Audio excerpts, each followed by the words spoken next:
우리가 사는 인생살이의 특징은 한 치 앞도 모른다는 데 있습니다. 5분 뒤에 일어날 일을 안다면 어떻게 될까요? 아마도 원치 않는 불행으로부터 훨씬 자유로울 것입니다. 5분 뒤를 알고 있다면 교통사고가 나겠습니까? 5분 뒤를 알고 있다면 강도와 테러를 당하겠습니까? 그런데 왜 교통사고가 끊이지 않고 강도와 테러의 소식이 들려올까요? 그야말로 한 치 앞도 모르기 때문입니다. 그리고 한 치 앞도 모르는 우리의 삶에는 때때로 남의 일만 같았던 바로 그 슬픔의 구름이 내게도 드리워질 수가 있다는 것입니다. 제럴드 시처라는 박사의 경험도 그러했습니다. 그는 목사요, 신학 박사요, 탁월한 영성을 가진 저술가입니다. 그의 책과 강의는 수많은 사람들에게 깨달음과 도전을 주었습니다. 하지만 그런 그에게도 갑자기 슬픔의 먹구름이 찾아왔습니다. 어느 밤 그가 인디언 마을을 사역하고 돌아오던 길이었습니다. 반대편 차선에서 달려오던 차량이 술 취한 음주운전 차량이었습니다. 그 차량의 중앙선을 넘어서 이 목사님의 차량과 충돌 사고가 난 것입니다. 현장에서 이 시처 박사의 아내와 어머니 그리고 4살짜리 딸이 즉사했습니다.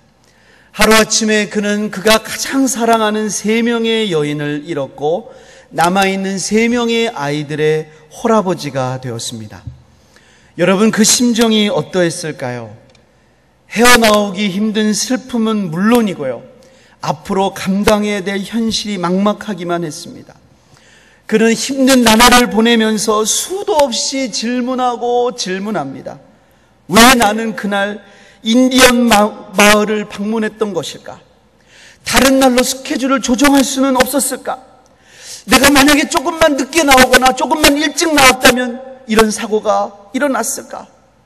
아니면 내 차가 가다가 신호에 걸려서 조금만 늦게 출발했다면 얼마나 좋았을까? 이런 질문이 꼬리에 꼬리를 물고 일어납니다. 그리고 이런 질문들은 어느새 이렇게 모아집니다.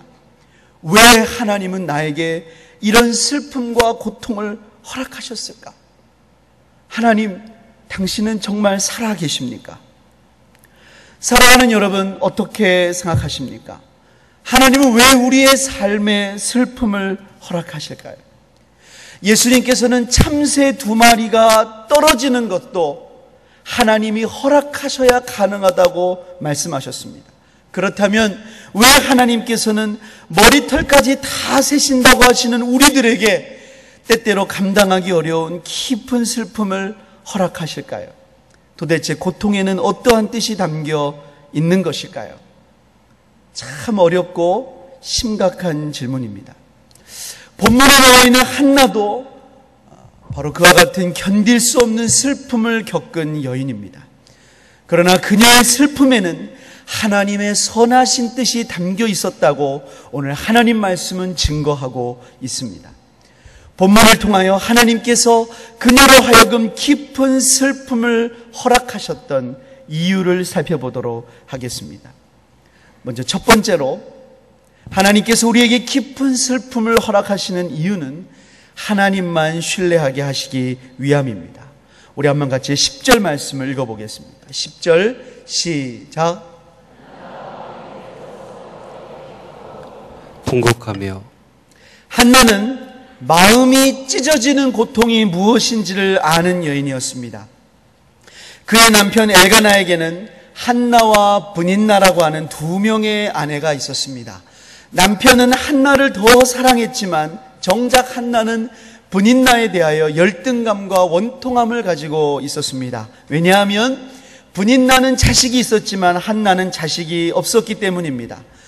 브닌나는 그런 한나의 마음을 뒤집어 놓을 때가 많았습니다.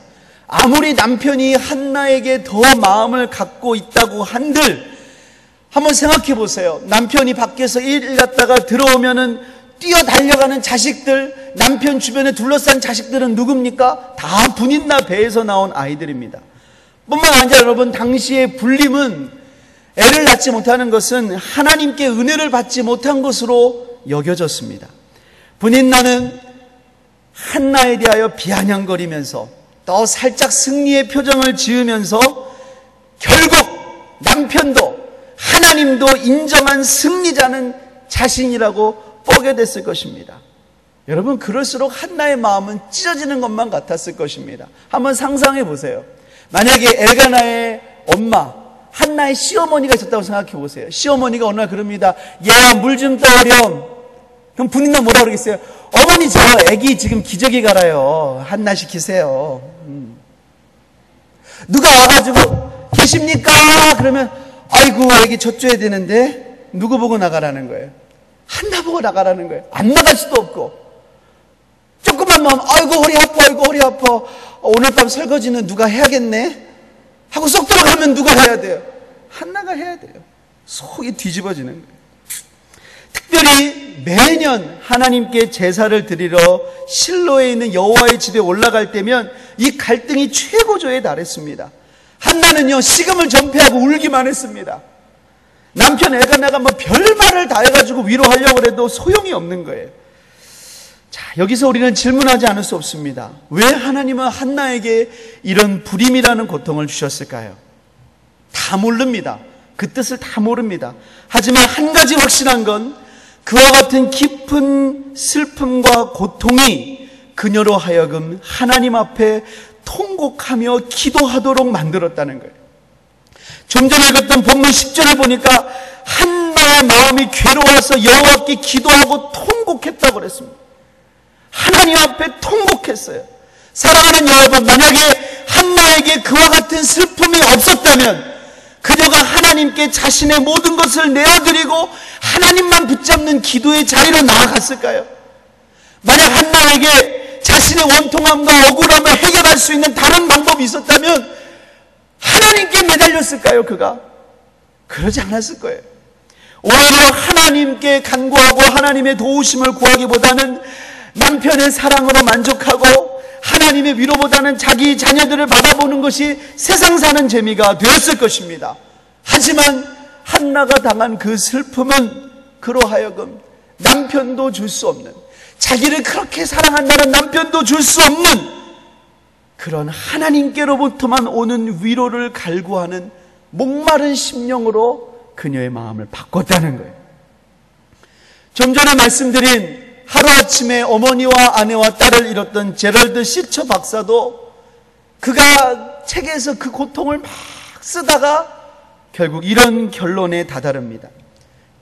제가 읽어볼 테니까 들어보세요. 그날의 비극은 나를 하나님께로 이끌었다. 그리고 나는 하나님 안에서 은혜를 발견했다. 나는 홀로 남은 아버지로서 심한 좌절감과 무기력을 경험했다. 왜냐하면 그전에는 좋은 아버지였는데 혼자 키우다 보니까 맨날 고함을 친다는 거예요. 야, 빨래 왜 여기다 놔! 그러면서 또 상처 주고 후회하고 무기력을 경험했다는 거예요. 그 때문에 나는 아이들에게 완벽한 아버지가 되려는 노력을 포기해버렸다. 하지만 그 대신에 나는 하나님께서 나를 통해 그 아이들의 아버지가 되시도록 초대했다. 나는 하나님을 내 삶에 초대했다. 그 쭉 나와요. 나는 그전처럼 교수로서 연구할 시간이 없다. 그러나 나는 하나님을 내 연구실에 초대했다. 나는 그전처럼 살 수 없었다. 그러나 나는 내 삶에 하나님을 초청했다. 사랑하는 여러분, 우리가 당하는 깊은 슬픔은 우리의 눈을 들어 진정한 구주이신 하나님을 바라보게 만듭니다. 그리고 하나님의 음성에 전심으로 귀 기울이게 만듭니다. 여러분 가운데도 지금 고난의 역경을 겪는 분들은 하나님 말씀이 남다르게 들려와요. 하나님의 음성에 내 삶을 맡기게 됩니다.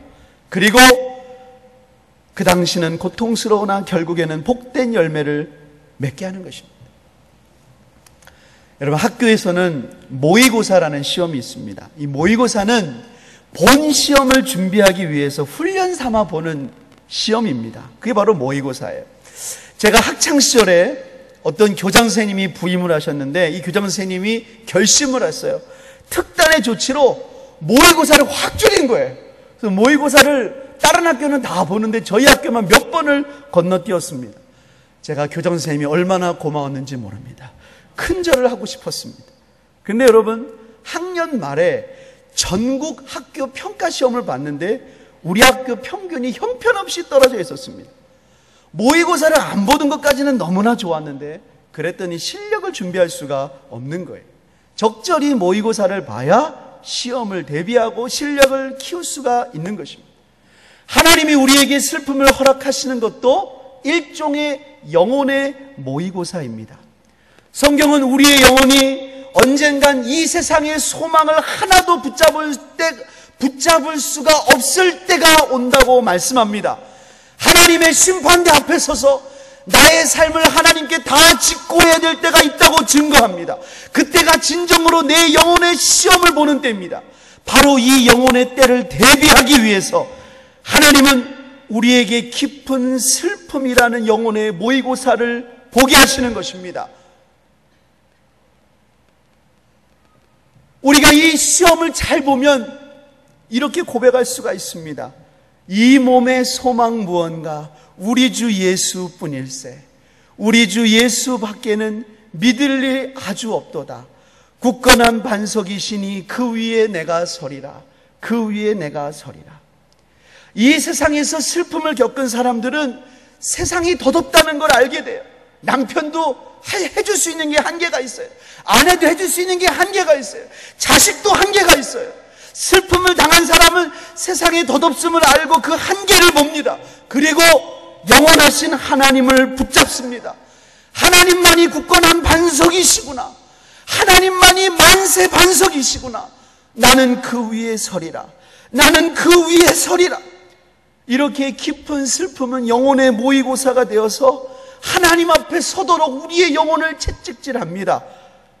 그렇게 서 있는 사람은 우리의 영혼의 때를 만날 때 세상의 소망이 끊어질 그날 되어도 구주의 언약 믿사와 담대히 서게 될 줄을 믿습니다. 베드로전서 4장 12절 13절을 읽겠습니다. 시작. 사랑하는 자들아, 너희를 연단하려고 오는 불시험을 이상한 일 당하는 것 같이 이상히 여기지 말고 오히려 너희가 그리스도의 고난에 참여하는 것으로 즐거워하라. 이는 그의 영광을 나타내실 때 너희로 즐거워하고 기뻐하게 하려 합니다. 우리의 불시험이 그날에 우리로 하여금 영광으로 변하게 하실 줄을 분명히 믿습니다. 두 번째로 하나님이 허락하신 슬픔은 깊은 헌신을 낳습니다. 사무엘상 3장 19절부터 20절을 읽겠습니다. 19절부터 20절 시작. 사무엘이 자라매 여호와께서 그와 함께 계셔서 그의 말이 하나도 땅에 떨어지지 않게 하시니 다네세부터 브엘세바까지 온 이스라엘이 사무엘은 여호와의 선지자로 세우심을 입은 줄을 알았더라. 한나의 아들 사무엘은 한 시대를 깨웠던 하나님의 사람이었습니다. 그때가 영적으로 얼마나 혼탁했는가. 대제사장 엘리마저도 하나님의 음성을 분별하지 못하고 범죄하던 때였습니다. 그렇게 답답한 시대에 하나님의 말씀이 어린 사무엘에게 들려왔습니다. 그리고 하나님은 사무엘을 하나님의 메신저로 세우셨고 그의 말이 하나도 땅에 떨어지지 않게 하셨습니다. 뿐만 아니라 사무엘도 순전한 마음으로 하나님을 섬기고 하나님 앞에 가는 그날까지 조금도 하나님 뜻에서 벗어남이 없었습니다. 사랑하는 여러분, 어떻게 그러한 일이 가능했을까요? 진흙탕 같은 영적인 수렁 속에서 어떻게 사무엘 같은 인물이 나왔을까요? 물론 전적으로 하나님의 은혜입니다. 그러나 여러분, 여기에는 어머니 한나의 헌신이 있었습니다. 우리 한번 11절 말씀을 읽어보겠습니다. 본문 11절 시작. 소원하여 이르되 만군의 여호와여, 만일 주의 여종의 고통을 돌보시고 나를 기억하사 주의 여종을 잊지 아니하시고 주의 여종에게 아들을 주시면 내가 그의 평생의 그를 여호와께 드리고 삭도를 그의 머리에 대지 아니하리니. 사무엘은 어머니 한나의 소원으로 어릴 적부터 하나님께 바쳐졌습니다. 자식이 없던 한나는 하나님께 울부짖어 기도하면서 약속을 드렸던 거예요. 만일 주의 여종의 고통을 돌보시고 저를 기억하사 잊지 않으시면, 그래서 아들을 주시면 그의 평생을 하나님께 드리겠습니다.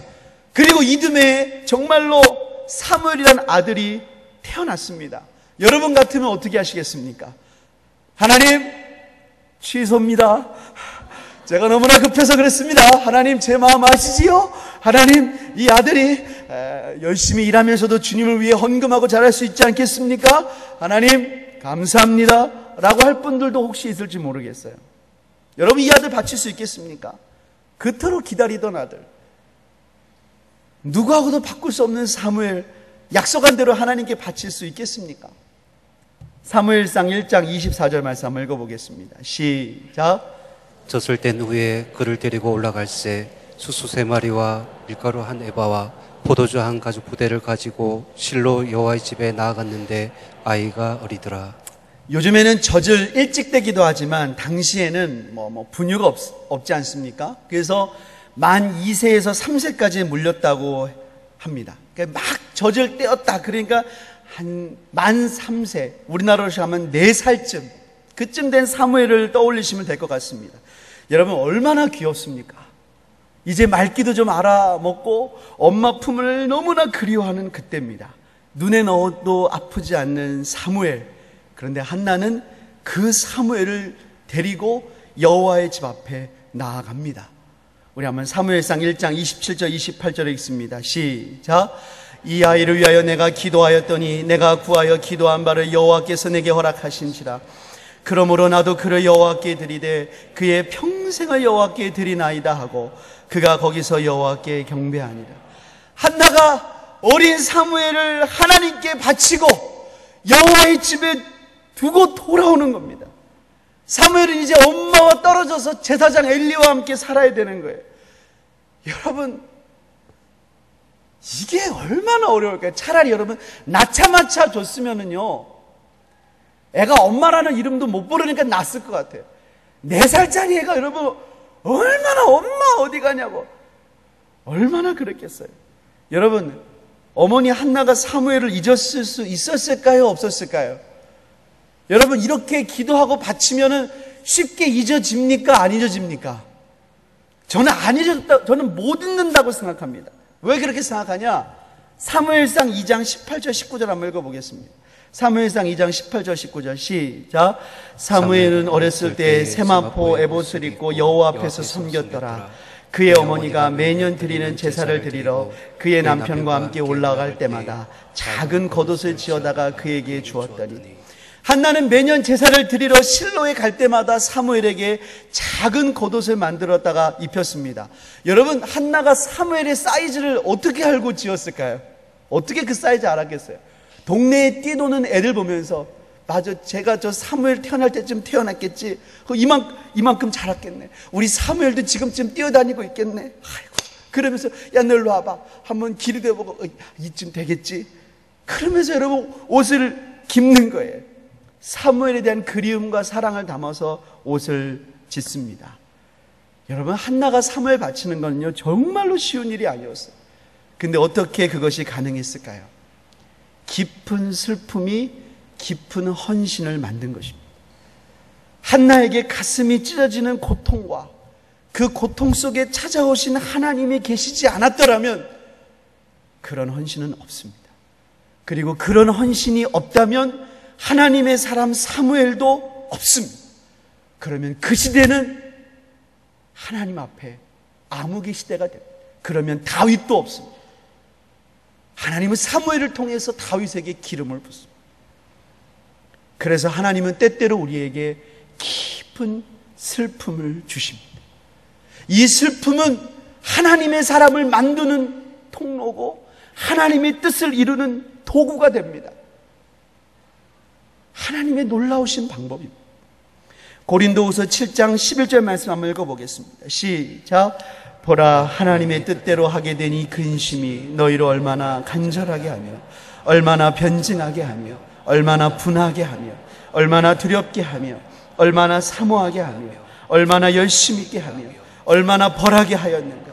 너희가 그 일에 대하여 일체 너희 자신의 깨끗함을 나타내었느니라. 하나님 우리에게 슬픔을 알게 하신 건 사명이에요. 여러분 가운데 가정에 대한 아픔이 있습니까? 여러분에겐 가정이 사명이에요. 여러분에게 청소년 시기에 말 못할 아픔이 있었습니까? 여러분들은 청소년을 섬겨야 돼요. 여러분에게 자식에 대한 깊은 아픔이 있습니까? 여러분은 그런 사람을 돕는 일에 하나님이 사용하실 것입니다. 슬픔은, 하나님 믿는 자에게 슬픔은 괜히 주신 것이 아니에요. 하나님은 그걸 통해서 깊은 헌신을 만들고 그 헌신은 하나님의 사람을 세우는 줄을 믿습니다. 마지막으로 세 번째, 깊은 슬픔에는 하나님의 위로가 함께합니다. 하나님이 슬픔을 허락하셨더라도 하나님이 우리를 향한 궁극적인 뜻은 슬픔으로 끝나지 않습니다. 하나님은 슬픔 속에서도 신실하게 역사하시는 하나님의 위로를 경험하게 하십니다. 사무엘상 2장 21절 말씀을 읽어보겠습니다. 사무엘상 2장 21절 시작. 여호와께서 한나를 돌보시사 그러하여금 임신하여 세 아들과 두 딸을 낳게 하셨고 아이 사무엘은 여호와 앞에서 자라. 하나님께서 한나를 돌보셔서 그러하여금 임신하여 사무엘 외에 세 아들과 두 딸을 낳게 하셨습니다. 슬픔 속에서도 하나님만 붙잡고 헌신하는 한나에게 하나님이 그냥 두지 않았다 그 말이에요. 한나의 슬픔을 돌아보시고 그 마음의 소원을 응답해 주셨어요. 여러분, 여기서 돌보시사라고 해당하는 원어는 파카드입니다. 근데 여러분, 여기에 돌보다라는 뜻도 어떤 뜻이 있냐? 방문하다, 찾아오다, 이런 뜻이 있어요. 하나님이 한나를 찾아오셨다는 거예요. 사랑하는 여러분, 슬픔을 당한 성도들을 하나님이 찾아오십니다. 여러분 가운데 혹시 슬픔이 있습니까?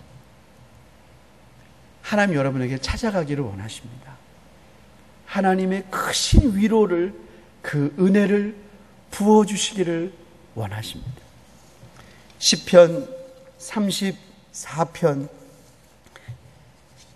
18절부터 20절 말씀 읽어보겠습니다. 시작. 여호와는 마음이 상한 자를 가까이 하시고 중심으로 통회하는 자를 구원하시리. 의인은 고난이 많으나 여호와께서 그의 모든 고난에서 건지시는도다. 그의 모든 뼈를 보호하시며 그 중에서 하나도 꺾이지 아니하리라. 하나님 마음이 상한 자를, 슬픔 가운데 있는 자를 찾아오신다 그 말입니다. 그래서 우리에게 하나님의 위로를 주십니다. 우리 마지막으로 고린도후서 1장 말씀을 읽고 말씀 마치겠습니다. 함께 읽습니다. 시작. 우리의 모든 환난 중에서 시작. 우리의 모든 환난 중에서 우리를 위로하사 우리로 하여금 하나님께 받는 위로로서 모든 환난 중에 있는 자들을 능히 위로하게 하시는 이시로다. 그리스도의 고난이 우리에게 넘친 것 같이 우리가 받는 위로도 그리스도로 말미암아 넘치는도다. 하나님의 위로를 우리에게 넘치게 부어주시기를 원하십니다. 고통 중에 하나님 앞에 나오십시오. 이해할 수 없는 슬픔을 만났을 때 이제는 하나님만을 꼭 붙잡고 사십시오. 그러면 지금의 슬픔이 변하여 기쁨이 되는, 재가 변하여 화관이 되는 놀라운 전화위복의 은혜를 하나님께서 주실 줄을 분명히 믿습니다. 기도하겠습니다. 하나님 아버지 감사합니다. 오늘 복된 주일 하나님께서 우리 모든 성도에게 말씀으로 역사해 주셔서 더욱더 하나님께 가까이 나아가게 하는 은혜 주시니 감사합니다. 하나님 이 시간도 슬픔 가운데 있는 자들 더욱더 하나님 앞에 나아가게 하기를 원하시는 주의 음성을 듣게 하시니 감사합니다. 그렇게 주님 앞에 나아갈 수 있는 믿음의 사람 될 수 있도록 하나님 아버지 은혜 허락하여 주시옵소서. 특별히 고통과 슬픔 가운데 있는 주의 백성들을 하나님께서 찾아가셔서 위로하시고 새로운 소망을 허락하여 주시옵소서. 오늘 특별히 초등예담교회 헌신 예배로 하나님 앞에 드립니다. 어린 영혼을 섬기는 귀한 예담교회 하나님 앞에 신실하게 사명 감당케 도와주시고 하나님 은혜 주시고 역사하셔서 초등예담교회가 더욱더 부흥하도록 주님 역사하여 주시옵소서. 주님께 모든 영광 올려드리오며 살아계신 주 예수님의 이름을 받들어 기도를 드립니다. 아멘.